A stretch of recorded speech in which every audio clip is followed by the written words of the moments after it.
কামানের গতিতে চলতে চলতে চলে আসলাম এই যে শি পার হয়ে চলে গেলাম, মানে ওই আর কি বেত কাটার মধ্যে। দূর বাল কুবাই যাই নিজেও জানি না। তো ফঙ্কিরাজের অ্যাক্সিলেটার ফাড়ায় ধরে সরাসরি চলে আসলাম আমাকে সেই সুপরিচিত ফয়লা বাজারে।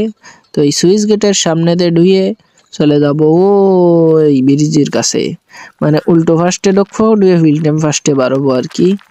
তো শসার বীজ সচরাচর এইদিকেই পাওয়া যায়। আপনারা যারা শসার বীজ খোঁজ করেন বা কোনো ধরনের বীজ খোঁজ করেন, জানেন না যে কোন দিক থাকে, এই বাজারের এই সাইডই থাকে একেবারে মাথায়।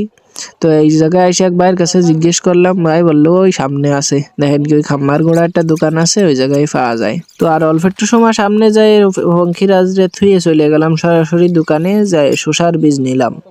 এই শসার বীজের নাম হচ্ছে কি মেসি কোম্পানি। বাহ, খুব ভালো লাগলো কোম্পানিটা, আমাকে মেসি ভাইয়ার নামে নাম করা।